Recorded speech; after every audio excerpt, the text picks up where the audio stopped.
Fikiria mtu mwenye nguvu kubwa ya usalama duniani, mtu anayelinda siri za taifa lenye nguvu kuliko yote duniani, lakini ghafla anadukuliwa.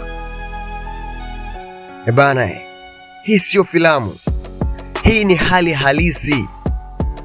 Karibu kwenye simulizi ya tukio lililotikisa dunia, tukio la wadukuzi wanaohusishwa na Iran kudai kudukua email ya mkuu wa FBI.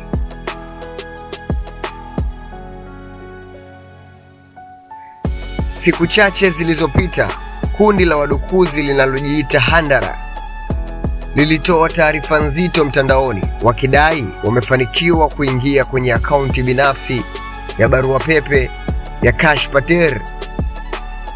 Na si tu kuingia, walidai kuchukua zaidi ya email 300, picha binafsi na nyaraka mbalimbali, na baadhi ya vitu hivyo wakaanza kuvitoa hadharani. Maswali mengi yakazuka, na swali kubwa likawa hivi: je, waliingia kwenye mfumo wa siri wa FBI au hii ilikuwa ni akaunti ya kawaida tu? Majibu yake yakawa kama ifuatavyo. Kwa mujibu wa taarifa zilizotolewa, udukuzi huu haukulenga mfumo rasmi wa FBI. Badala yake ulilenga akaunti binafsi ya Gmail ya Kash Patel.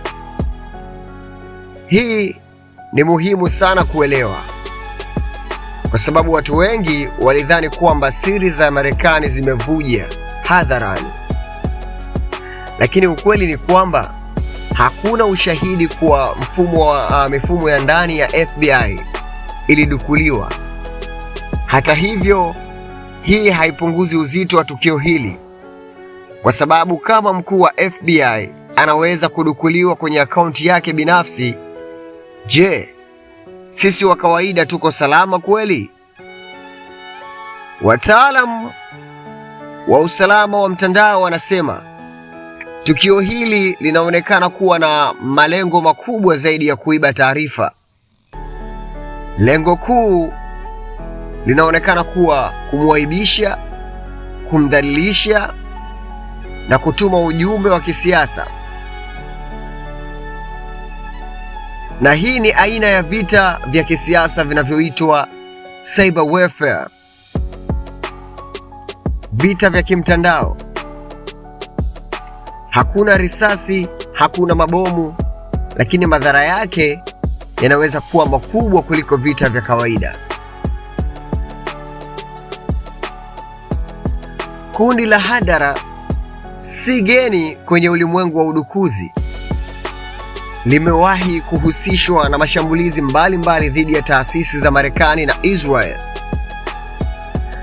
Na mara nyingi makundi kama haya huwa hayafanyi kazi peke yao, bali huungwa mkono kwa siri na taasisi za kijasusi za nchi fulani. Na katika kesi hii, vidole vingi vinaelekezwa Iran.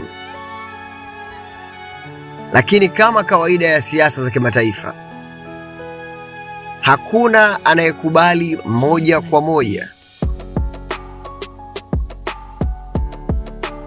Tukio hili limeibua hofu kubwa sana duniani. Kama viongozi wakubwa wanaweza kudukuliwa,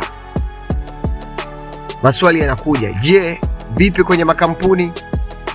Na je, vipi kuhusu taasisi? Na je, vipi kuhusu raia wa kawaida? Hii inaonyesha wazi kuwa dunia imeingia kwenye zama mpya kabisa, ambapo vita si lazima vitokee uwanjani. Vinaweza kutokea ndani ya simu yako au email yako. Kutoka kwenye tukio hili kuna mambo muhimu sana ya kujifunza. Jambo la kwanza, usitumie neno siri rahisi. Weka two factor authentication. Namba 3, epuka kufungua linki usizozijua. Na namba 4, linda taarifa zako binafsi, kwa sababu leo ni kiongozi mkubwa, kesho inaweza kuwa wewe hapo. Hii sio tukio la kawaida tu, ni ishara ya dunia mpya, dunia ambayo vita vinafanyika kimya kimya, ndani ya mitandao, ndani ya data na ndani ya maisha yetu binafsi. Swali ni moja tu. Je, wewe uko salama? Bana, ndugu mtazamaji, kama umeipenda story hii, tafadhali usisahau kulike, kushare na kusubscribe ili upate simulizi kali kama hizi kila siku. Mimi naitwa Moka 360 na hii ni ukweli uliofichwa nyuma ya pazia la dunia.